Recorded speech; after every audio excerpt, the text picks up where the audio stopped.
You're listening to the One's Ready podcast, a team of Air Force Special Operators forged in combat with over 70 years of combined operational experience, as well as a decade of selection instructor experience. If you're tired of settling and you want to do something you truly believe in, you're in the right place. Now here's your favorite CCT personality, JTAC extraordinaire, embracer of the ridiculous face, and like the shortest operator you'll ever meet, Peaches. Hey everybody, welcome back to the One's Ready podcast. You're in the team room with us. We're missing Aaron dearly. Sorry to not have him on another one of these, but we love you, man. So we hope you are able to join us here pretty soon. Today we have Wes Woodhouse. So he is an F-15E or a Strike Eagle pilot, and we wanted to pick his brain about some of the stuff regarding being a pilot. But before that, we want to thank you for tuning in. We appreciate you watching us. We appreciate all the engagement on Instagram, Facebook, emails. We really appreciate it. And you guys are the whole reason that we do this entire thing. So please continue to do that.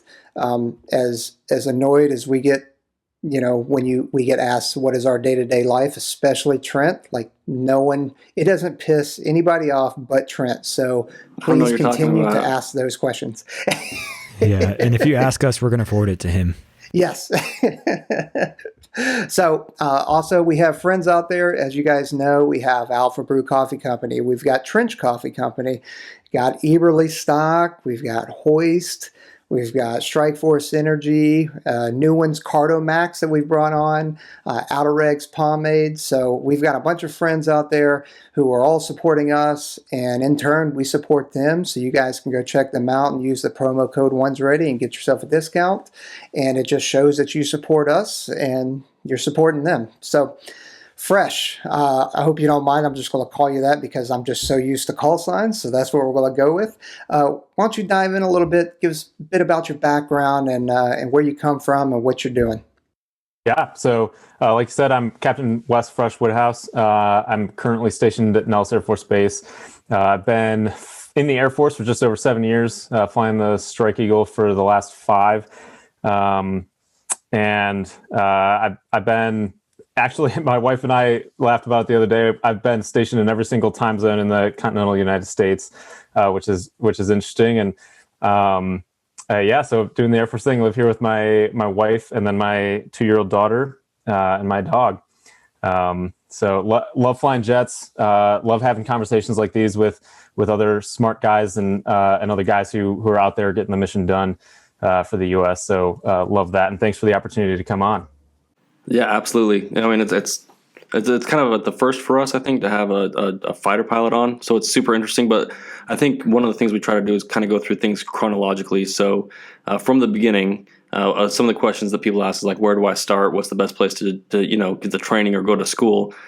So for your background, let's just kind of cover like ROTC versus the academy. Like, is there a better way to become a pilot in the Air Force, and kind of what are the differences? Yeah, great question. There's 3 different ways that you can commission. As you guys probably know, the Academy, ROTC, or OTS. The primary method, the most volume, is probably through the Academy, and then ROTC is kind of a little bit of the funnel that they use to make sure that they're getting the right amount of officers every single year. But all 3 are valid methods, and I know plenty of pilots who commissioned from all 3 sources. I applied to go to the Academy initially, and then used ROTC as my backup. Ended up not getting selected for the Academy, so I went through Air Force ROTC at Michigan Technological University. But what I will say, as far as trying to go the pilot route, it's difficult to say which one is better, because it all comes down to the needs of the Air Force. Right now we're kind of in a shortage for pilots, and so they're taking as many from the Academy specifically. If you're medically qualified to be a pilot and you graduate, you can go to pilot training. Obviously, not everybody chooses to do that, and so you have a certain amount of pilots who get there from the Academy, and then ROTC is kind of where the rubber meets the road, as far as if the needs of the Air Force are low for pilots, it's going to be a little bit more difficult to get there from ROTC than from the Academy. But again, right now, since there's a shortage, I think most people, if not all people who are wanting to go the pilot route and are medically qualified, will get there through ROTC. OTS is a bit of a different one because they hire specifically for your AFSC prior to you showing up to OTS. And so a lot of my friends who went through OTS and ended up as a pilot, they were selected for pilot training prior to even going to OTS. So that is the one kind of weird one, and that really is the one where they throttle. They may open the floodgates for OTS if they need a lot of people, and then they may close it down to just a trickle if the needs of the Air Force are light. But yeah, they're both valid methods, and I know plenty of officers and pilots who've gone through both commissioning sources. Right. Well, I know me. What I want to know is which one is the most fun, though. Where am I going to have the most fun and still get to where I'm trying to go? Yeah, doing it over again, I would go ROTC 100% of the time. There are some things that I missed out on by not going to the academy, but I think overall I enjoyed my time. I enjoyed having civilian friends in college. Is something that just doesn't really happen in the academy. So if I were going back, I would do the ROTC thing again. Absolutely. I mean, that's what everybody says. So you mentioned that you tried to get into the academy and a few different things, but for people out there, if you're looking to be a pilot, it sounds like you need to start planning fairly early on. Like when should really they start putting all their ducks in a row to ensure that they're going to get that slot or go to the place where they're going to have the best chance? Yes, 100%. You need to start planning right now. I determined that I wanted to be a pilot in the Air Force when I was in 8th grade, which was great timing for me because then I could go into high school knowing that was my goal, and then could start figuring out, all right, how do I get into the Air Force? What are the requirements academically, and what are the different routes that I can take? And so, of course, I applied to the academy, and then I also had the backup plan. You got to have the contingency plan of going to ROTC as well. It's heavy on the academics. If you're not able to keep up a good GPA, chances are likely A, you're not even going to make it into the academy. B, you may not. I was fortunate enough to get a scholarship through RTC, so you may not get a scholarship. And then specifically when you're in the academy or you're in ROTC, I think the criteria was back when I went through and I graduated in 2013 was 60% academics. Was how they racked and stacked you, and then the other 40% was physical, extracurriculars. Leadership was a big portion of that. They take leadership into account for extracurriculars, for your fitness, for how you're doing in your military classes, either at the academy or in ROTC. And then keep going back to it. The academics, that's the biggest thing. You need to make sure that you're doing your studies and that you're getting good grades throughout high school to set yourself up for success once you get to the college level, and then getting good grades throughout college to set yourself up to get selected for a pilot slot. And I will say, ever since high school, every single next step that I've taken, I've had to study harder and harder. So I studied harder in college than I ever did in high school. I had to study harder in pilot training than I ever had to in college. And now that I'm in ops, I'm an instructor in the F-15 right now, I have to study even harder now to make sure that I remain sharp and am able to train up the next guys coming through than I ever did in high school, college, pilot training, any of those times. So that learning curve never stops. You're always on the curve. So set yourself up for good habits of studying and of getting your mind in the spot where you can consume information and then translate that into action, whether that's tests or whether it's applying it to flying in the F-15. And I'm sure all of you guys do the same thing in your career fields, where you've got the academic portion and then you have to go out and apply it in the field. Yeah, there's a little bit less of a bar academically, though, for us. A lot of it is, can you take this big thing and carry it, or hold your breath until, your body doesn't want to do it anymore, but you still make your body do it because we told you to. So there's a little bit of that, but the academics is another portion, especially, with CCT doing the JTAC thing, and then PJs with the paramedic, that kind of stuff. SR doing all their nerds already, so everyone knows that.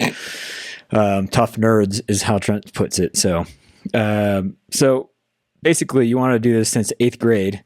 And do you have anything that you wish you would have done earlier in your years? Because it sounds like there's not really much as far as getting ahead that you can do before you get, because a lot of guys ask us like, hey, should I do my paramedic first and then come in, or should I, to try and get ahead? But it sounds like you're pretty much like grab onto a rung and then get that next one and just keep on. There's no skipping steps. It's just straight up continue studying. And along with that, do you study a specific thing, or because I know we're going to get this question based on what you were saying, like, do we have to take a certain class or a certain degree or that kind of stuff? The short answer to that last question is no. There's a myriad of guys who are flying with different degrees. There's a guy who, one of my buddies said he basically created his own degree by taking whatever classes he wanted to take and graduated and got his pilot spot. I think the biggest thing for that is, again, the grades. So if you're thinking maybe I want to go engineering or something, a chemistry or something like that, that's going to take a lot of academics, and you have a feeling you're not going to handle that, I would not do that, because at the end of the day, it's not so much the degree, it's the grades that you got doing the degree that matter for getting a pilot slot. That said, the types of studies that help once you get to pilot training and beyond, the STEM types, I would say if you have to have a good basis in math, because it doesn't matter how much technology you have in the jet, there's a certain time where you're going to have to do some mental math, figuring out, relative elevations or altitudes that we're flying at. As soon as a system fails, you need to know, okay, what's my fuel burn? How far can I get? Those types of things. So you're always going to have to do the mental math. There's never going to be enough technology until a human is not in the jet anymore that will allow you not to have to do math. So I would have a good firm foundation in math. Doesn't mean you have to study that as a major. And then the sciences, those really just give you a little bit of a leg up to better understand the systems of the aircraft. If you understand the basics of how physical systems work, you're going to be a little bit ahead of your peers. But that's just, we're pretty nearly splitting hairs here. Again, the biggest thing is getting those good grades. So study what you need to get the good grades. And then if you can give yourself a firm foundation, I would. As far as what are the things to do to prepare, I was fortunate that I knew that was what I wanted to do from 8th grade and never wavered from that. Not everybody is like that, and not everybody should be like that. But I would say if you're wanting to go the pilot route, at some point, get into an airplane and fly. Whether that's, I joined the Civil Air Patrol, which is it's the official Air Force auxiliary, but they have a large fleet of light aircraft. And if you join as a cadet, and I think even potentially Jay Rotzi has, like in high school, has a relationship with Civil Air Patrol, but there's plenty of other programs. The bottom line being, get into the airplane and make sure that you actually like flying, because I do know a couple people who, once they got into the Air Force and started their first couple of flights, they're like, I don't actually like this at all.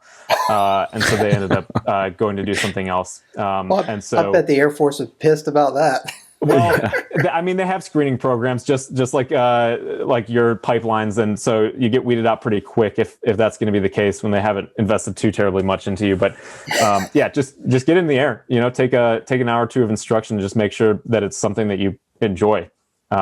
That would probably be the biggest thing I would say to do, other than, academics. And then sports is also very helpful for getting into either the ROTC scholarship realm or the academy.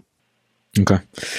And it sounds like obviously you had the academics on lock, and you're able to, get in the seat, all that kind of stuff.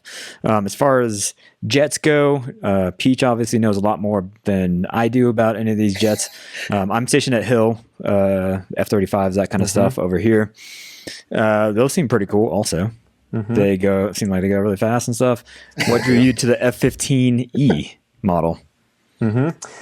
Well, quite honestly, I wanted to be relevant in today's kind of mission set, and so copy shot, got it. The way to be relevant was to have good game in the air to ground realm, specifically CAS, because that's what we've been doing the last 2 decades. And so that's primarily why I chose the Strike Eagle. I think my second pick was going to be the A10, again, for the same reason, because you have a close relationship with the guys working on the ground. And between those two jets, the Viper does a lot of work as well. But the Strike Eagle is the workhorse of the OAR kind of cast fight. But in addition to that, the Strike Eagle is also, the Eagle was built for air to air. And so it can do both. It was designed to self-escort at night. And it basically did in Desert Storm. It self-escorted at night, flying in low altitude with precision-guided munitions to hit high-priority targets in the beginning days of Desert Storm. And that's still the mission that the Strike Eagle flies today.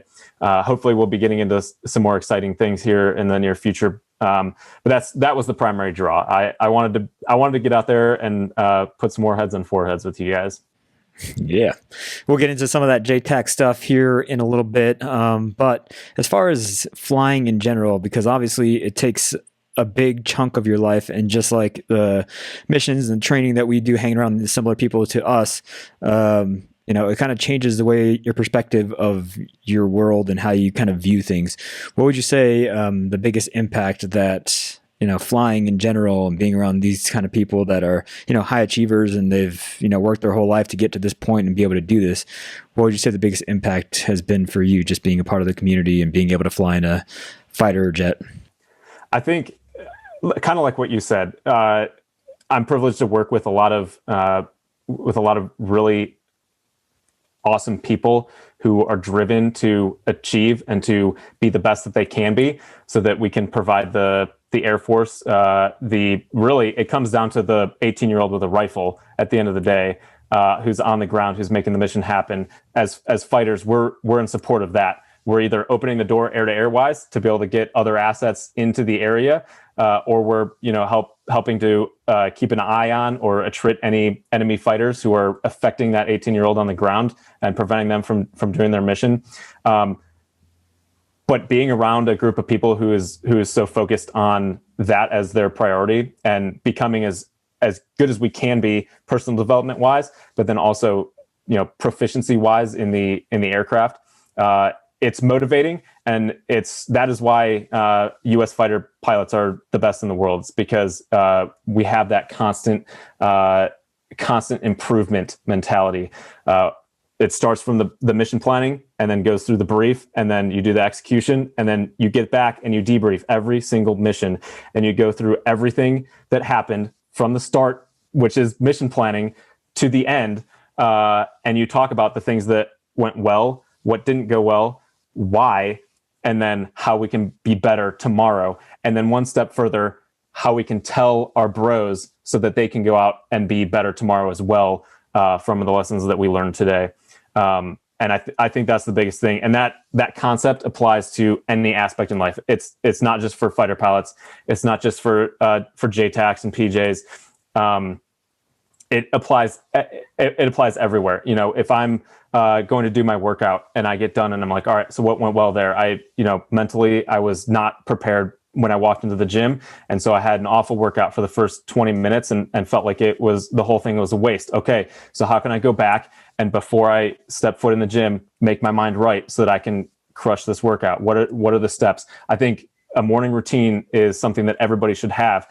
And in my opinion, a morning routine happens the night before when you go to bed on time so that you can get your sleep and then actually wake up, hit the road, run, do your workout, do your reading, whatever it is for the morning, that makes you better, so that when you walk into the work, you're at your peak performance and you're not playing catch up with a cup of coffee half awake.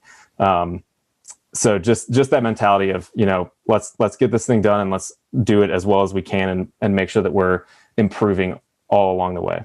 Yeah, and I think that's huge also for those guys that are going through and preparing for the pipeline. On our end, we have guys that they wake up in the morning first thing and they forget to shave. They show up late to formation, and then it's kind of a downward spiral for the rest of the day. They're just trying to play catch up, and in the back of their head, they're just thinking about how much of a shitbag they were in the morning.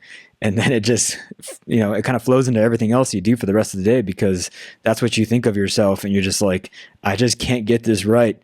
So yeah, like you said, it starts in the night before when you're going to bed and you're getting everything ready.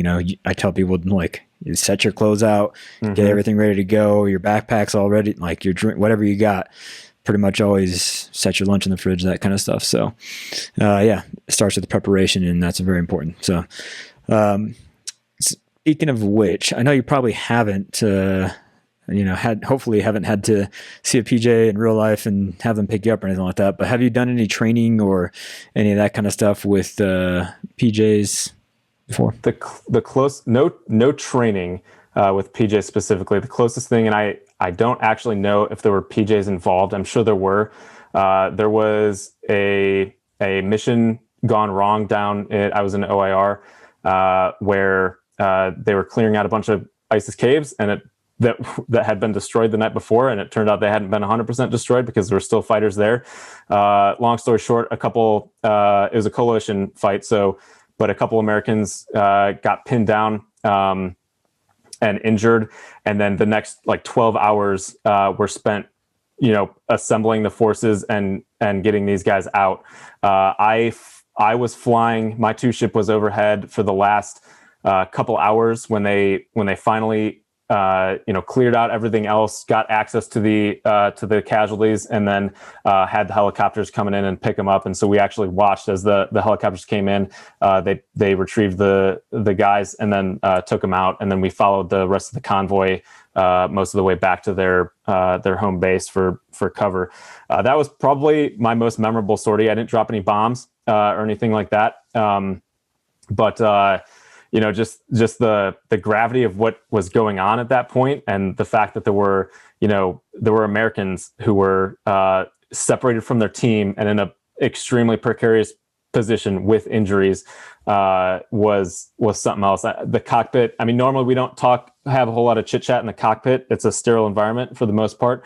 But there was almost no non-tactical related comm that was going on in the cockpit that night, because of the gravity of what was going on the ground. We wanted 100% of our focus on the mission. Again, I can't remember. I don't know if there were any PJs involved. I imagine there probably were, just based on the nature of it. But that would have been my primary encounter. Well, there may not have been any PJs, but there were most certainly JTACs on the ground. Yeah. So, I mean, I'm kind of happy that you haven't gotten to work with PJs, because generally that's going to be a bad day for you, but it's generally a pretty good day when you get to work with JTACs. So what has your experience been when you were deployed, working with JTACs? I'm sure you've got a whole, you've worked with both combat control qualified JTACs and then TACP qualified JTACs. So what was that like? I mean, number one, we do a lot of training just because of the nature of our mission, the CAS mission. So I've done a ton of training with JTACs, but downrange specifically, I mean, yeah, we talked to them almost every single day. There were very few days where we got tasked on a mission that didn't require JTACs as a part of it, or really assigned to a mission that required F-15s to be a part of it.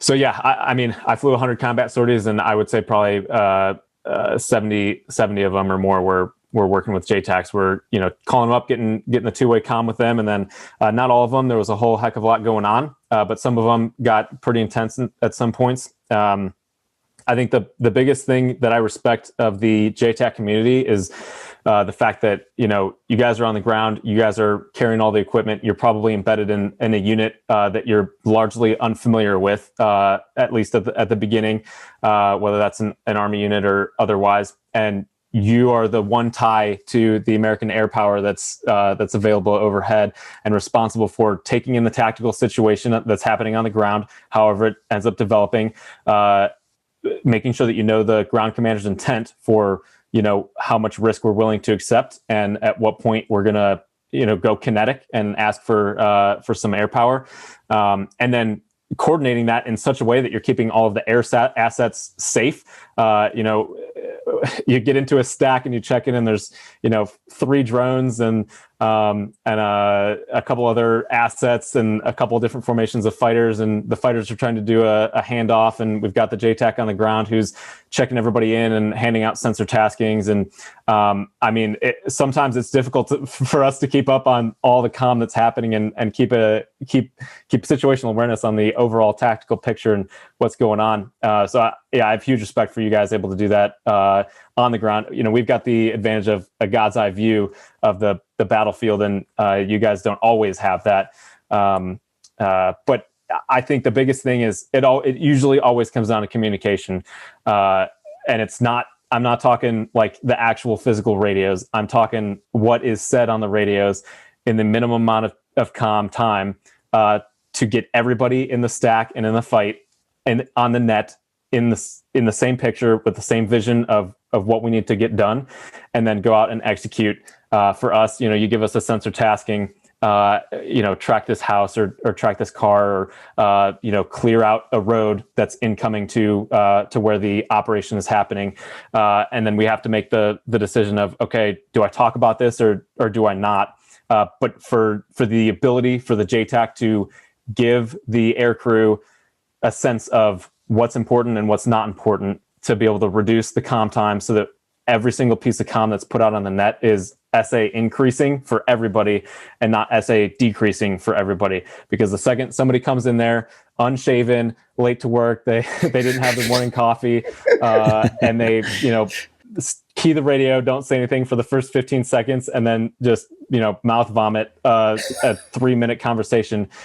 That is the worst. I'm sure you guys know exactly what I'm talking about. Again, I was going to say, I'm pretty sure I've been guilty of that. I have too. We all have. Yeah. But that's the biggest thing with working with JTACs is, yeah. And it's true of every single mission that we do for the F-15, the comm time, but specifically when you're dealing with, all right, we got our friendlies here, and then there's another group of friendlies over there. These are where we expect the enemy combatants to be from, and then everybody else is neutral party or civilians. It's vitally important to get each of those pieces of information out. When we're plugging in coordinates on the bombs to let those things fly, we need to make sure that A, we know where the friendlies are so that we're not accidentally typing in those coordinates, and then B, make sure that we have the actual location of the combatants or the assets that we need to destroy. Yeah, it's funny that you boil it all down to comms, right? Communications, and I've often said that we're interpreters or we're translators because we as in CCTs and TACPs are able to speak Air Force language, and then also able to speak Army and Navy language, and we've got to be able to what we receive from that ground force commander, whether it's Army, Navy, Marine. We got to be able to translate it to where Air Force speaks so that we understand each other and vice versa. It's just, two-way comms. It's really important. It needs to be detailed and it needs to be concise. Yeah. So that's, I actually kind of equate that. Sometimes I do get long-winded on here, but other times I'm very concise and I feel like, man, I probably should have dove into that a little bit more. But this episode hasn't come out yet, the one that I'm about to reference with Colonel Allison Black. She's an AC-130 pilot, nicknamed the Angel of Death. And I was talking to her about this, and I'm interested to see if you felt this. So I'm going to take it a little bit deep and pick your brain a little bit. But I was downrange doing the wing weapons officer gig in Bagram with the F-16s. And I had never done that before, been in that position where I'm not necessarily on the ground, but I'm helping the pilots as the weapons officer. And there was a really bad tick, and it continued on throughout the deployment. But I remember sitting down with the pilot, do a debrief after his very first tick, like he had never supported a troops in contact before. And it was a really bad situation. And he was pretty beat up about it because, he went Winchester, or, for everybody else out there, meaning that he had no more bombs, no more bullets. And the guys, when he had to leave because of fuel, they were still in a fight. And he did everything that he possibly could, him and his wingman, to to neutralize the enemy, to help the friendlies break contact and get out of there. But it was too bad, and they couldn't make it happen. But he beat himself up about that. Like it really, hurt him bad. And I had never seen that aspect of it before, which was really interesting because, you supporting guys on the ground, I'm sure you have felt that, and I'm missing the word, that they're desperate, right? Mm-hmm. And they're like, why are you taking so long? And it's nothing personal, but it's like, man, we're in a spot and I don't know how much longer we're going to be lasting. Have you had a situation like that, and how have you dealt with it? I have not been overhead for a true tick scenario. I think I showed up right after one had happened, is the closest that happened to me. And it was fairly quiet during my entire deployment over in OIR. But I think what you said about the tone, that's 100% true, because what's going to happen, we can train to, and typically every single cast sortie that we do in training will have a troops in contact scenario, just to make sure that we're because it's a different process. And what happens is you start truncating all of your procedures, because like you said, it needs to happen now. But when you're in training, it's far different from when you're actually, in a situation like that. You hear gunfire in the background of the radio comm. You hear it's obvious when you have a JTAC who has a certain cadence with their comm, and you can tell when they've got the situation in control and they know exactly what they want to do next. They have their next step defined. But by nature, in a troops in contact situation, you're going by the flow. I mean, you're in an active situation. Things are changing so quickly that you're not able to lay out a game plan over the next couple minutes.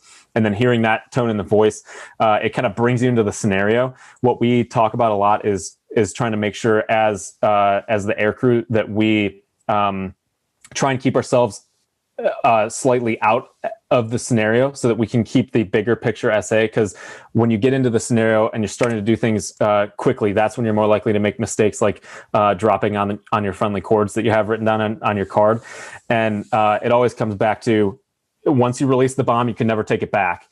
And so we need to take, if you need to take that extra 5 seconds to make sure that everything is copacetic, that you know exactly where the friendlies are, and you know exactly where the enemies are, especially in a highly volatile situation where people are moving around and potentially friendly groups are getting split, or whatever it is.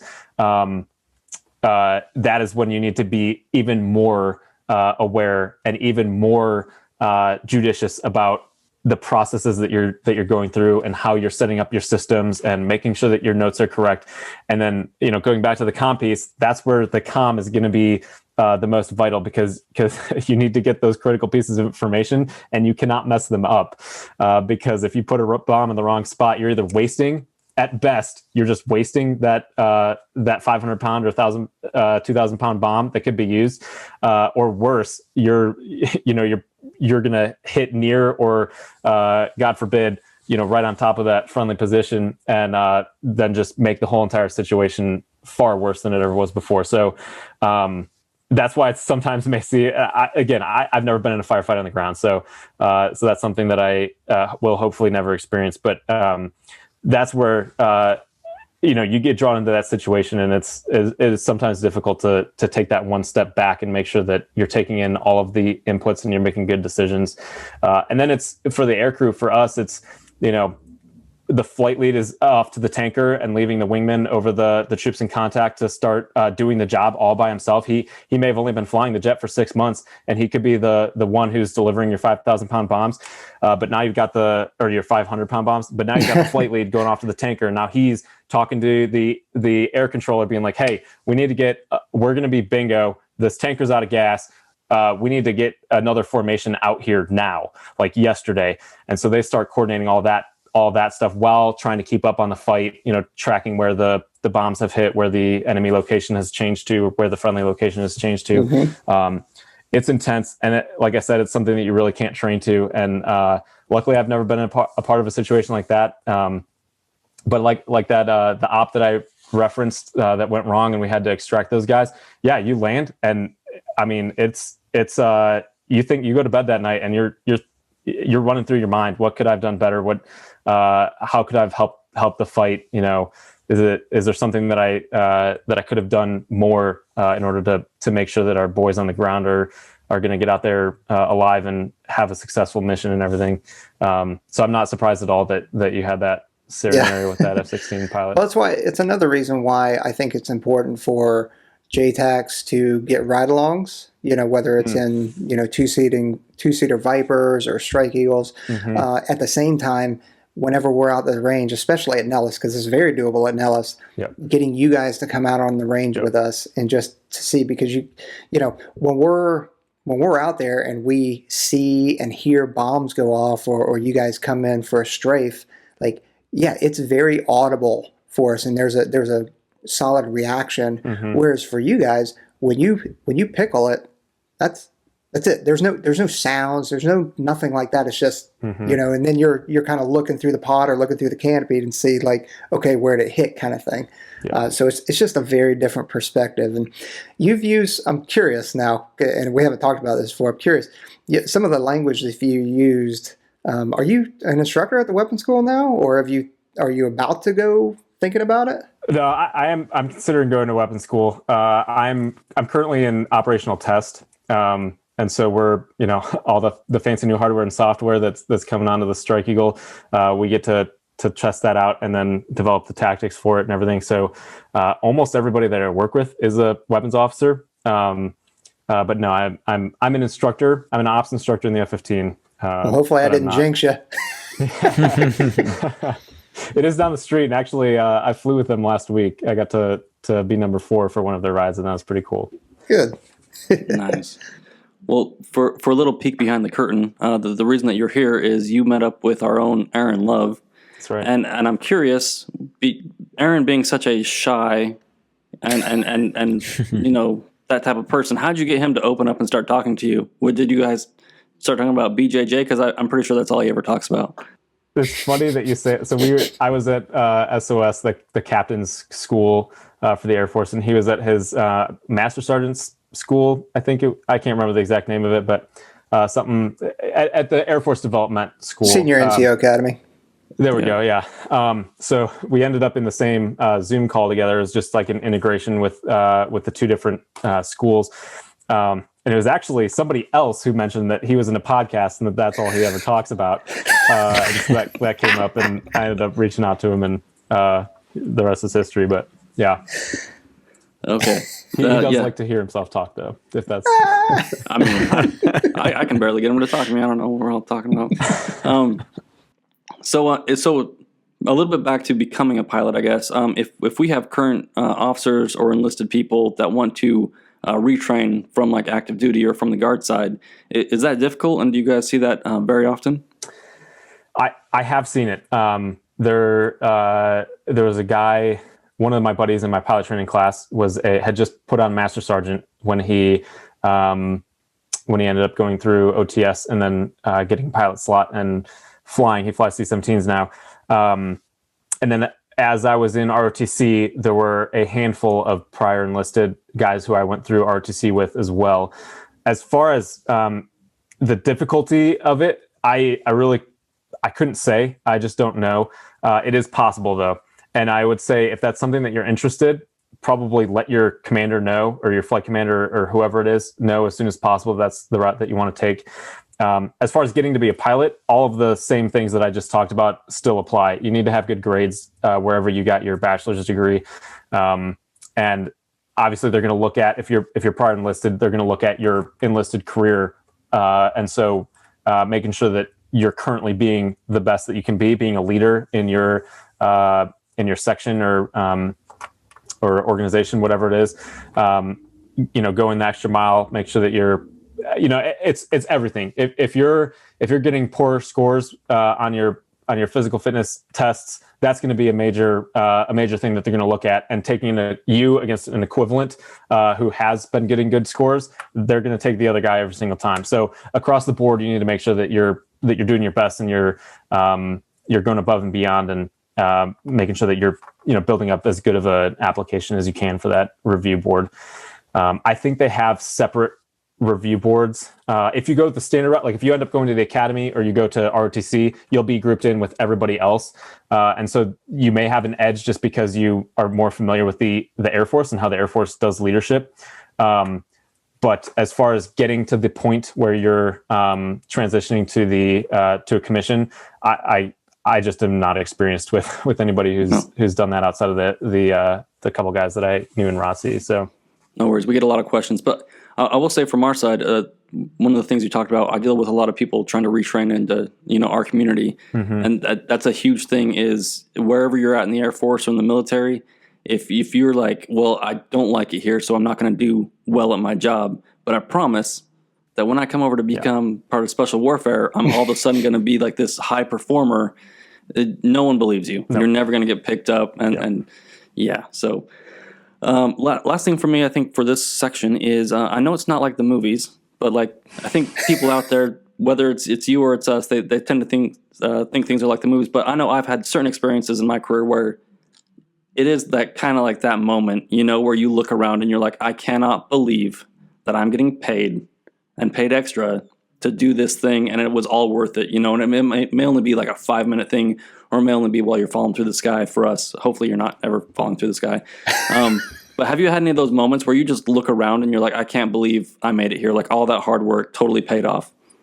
Absolutely. I try and have those moments as often as I can. The first time that happened was when I was done with pilot training and I was already flying the F-15. And you just like take a second as you're flying out towards your mission and, make sure that you look outside and you're like, this is unreal. I get to do a once in a lifetime experience every single day. And so I try and have those more often, just to keep my, the why am I doing this factor solid. But yes, it happens. It's awesome. It's very cool to be able to tell the stories and to, swap stories with guys like you. And what I will say though is, like you said, it is not like the movies. There's a phenomenal amount of work that goes into it. Staying sharp on all the new tactics. Every day it seems like we're getting a new type of weapon that the Strike Eagle can shoot or drop. We're testing out SDB2, and that's got some pretty cool features. It's a lot of work, and 12-hour days are the norm, not the exception. And they're 12 hours because you have to leave 12 hours before you can come to work the next day for your crew rest.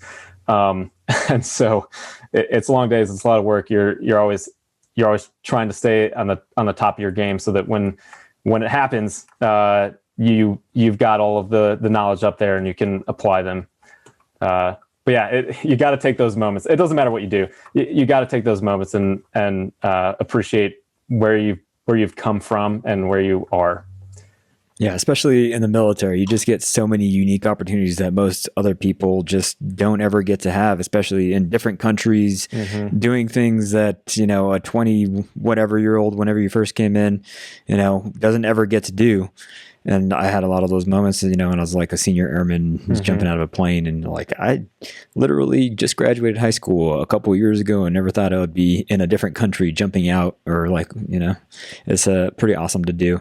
But you brought up your why, and I just wanted to talk about that real quick because, we were saying before, the 8th grade thing, it's, pretty easy to know why an 8th grader would want to be a pilot because it's cool and that kind of stuff. But motivations change as you get older and you start to actually figure out what this job is actually about, not just looking cool in a plane, but what is the motivation for you? And do you think it's the same, across the board or that kind of thing? Or is there a similar type of motivation for fighter pilots that you have kind of intrinsically, or what is that for like? me? I truly love the job that I do. So there's that aspect. I do have a strong sense of duty to my country, as well as just ensuring that for me and my family, we can preserve the way of life that we have here in the U.S.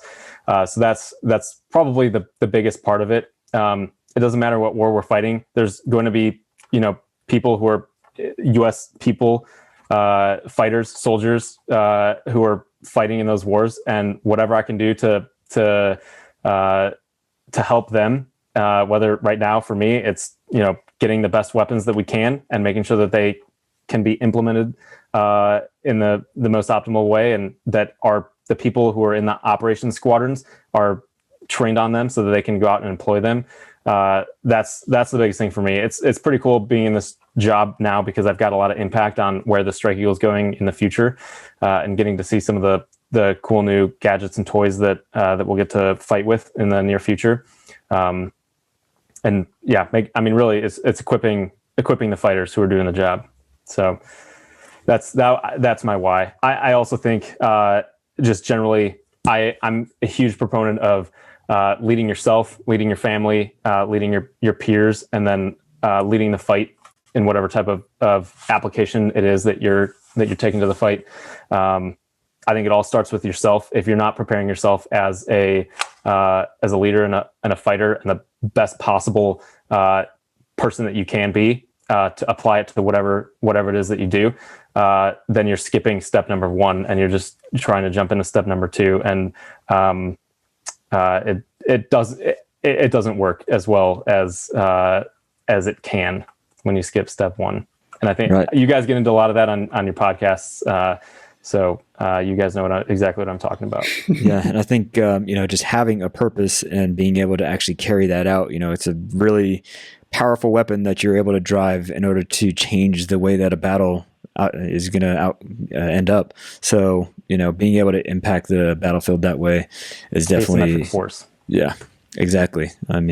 Just shift everything. So yeah, it's definitely awesome to see, and it revolves around your purpose, like I was saying. But as far as we did want to ask a couple questions because we get a lot of these questions on our end as well.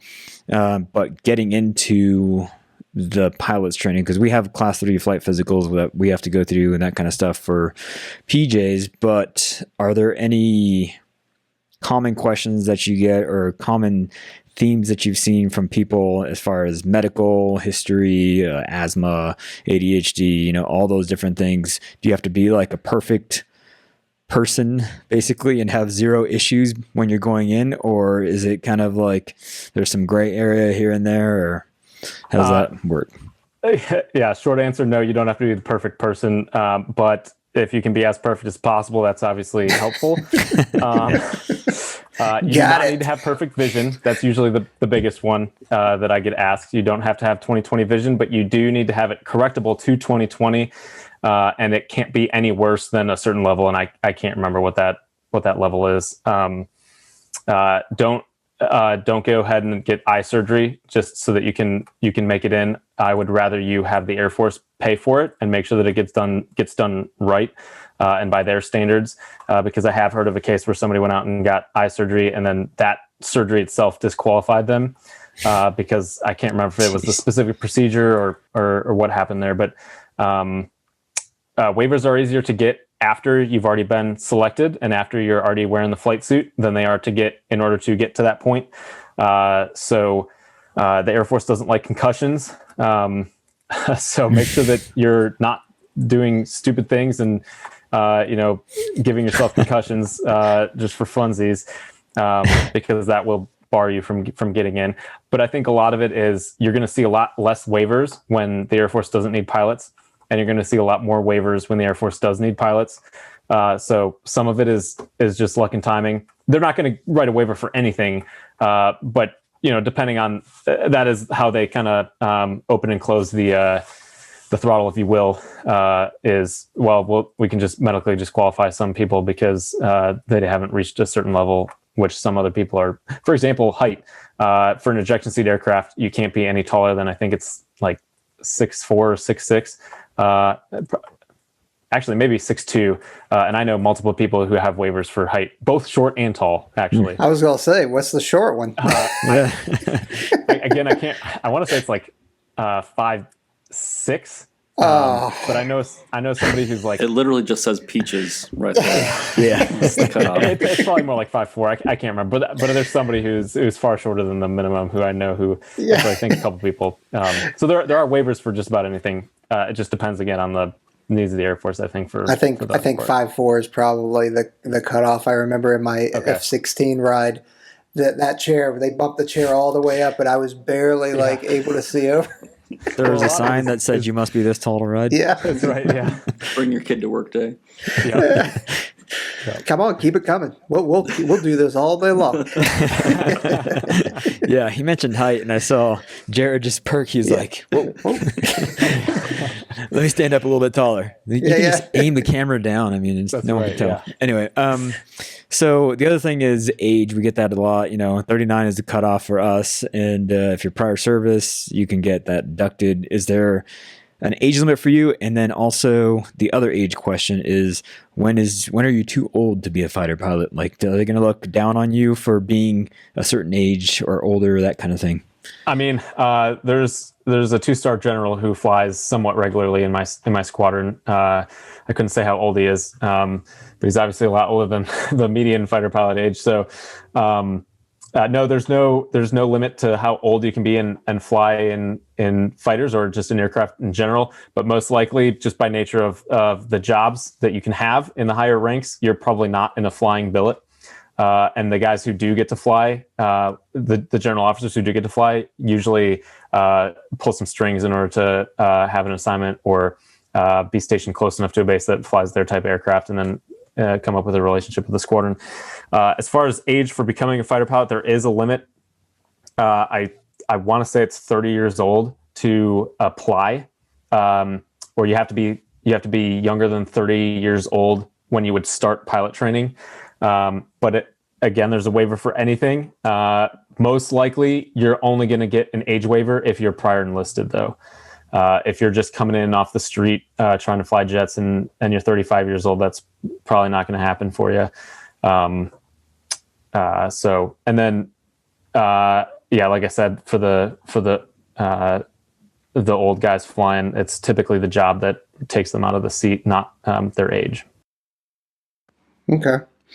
Well, Fresh, like I had kind of described before, our demographic is 15 to 35 generally.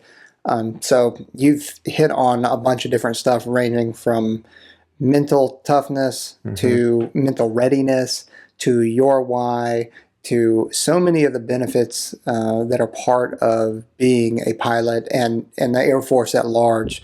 A lot of people understand why we do Air Force Special Warfare, because that's what calls to us, and obviously being a fighter pilot calls to you. So as we kind of wrap this up, what would be, one or two pieces of advice that you would give to anybody who's aspiring to be a pilot? I think it's simple. The Nike slogan is just do it. You just have to start taking action steps. Get in the gym, start getting fit so you can pass the Air Force fitness exam, hit the books so that you're getting the grades that you need to do wherever you're at. If you're in high school still, that's awesome. You got a long way ahead of you to be able to get those good grades. But just take the next steps with the internet podcasts like these. There's information everywhere for how to get to any career in the Air Force, but specifically the specialized careers like flying fighter jets and controlling aircraft. But you just have to start. Those who sit on the couch and just scroll the endless scrolls, Instagram, Facebook, and those who just watch the endless binges, those are not the guys who A, we want, and B, will ever make it to a job like this. They're okay for what they are in moderation. And there's plenty of Instagram channels that are focused on the recruiting aspect and how to get jobs in the Air Force and whatnot. But if you're wasting all night just flexing your thumbs there, it's not going to happen for you, dude. So you need to get out there. You need to take some action steps. These guys have done a great job of laying out some of what they are. Do a couple hours of research on the internets and find the path forward. We've talked about a lot of them here, but the bottom line is you have to make it happen. It's not going to happen by sitting on the couch. You got to get out there and you got to make it happen. No, that's fantastic, because that just shows you that it is not just in the special operations arena that, hey, getting off the couch and being deliberate with your time management is a real thing, and being focused is a real thing. So that is not just in the special operations community. That translates across the board, and especially when you're in such a demanding career field as being a pilot. And I mean, being a pilot, you probably do want to be a little focused. So, Fresh, we appreciate you coming on and joining us. This has been really enjoyable for me and enlightening. So appreciate you joining us, and everybody out there, thanks for tuning in, and we appreciate it. Train hard. Later. Later.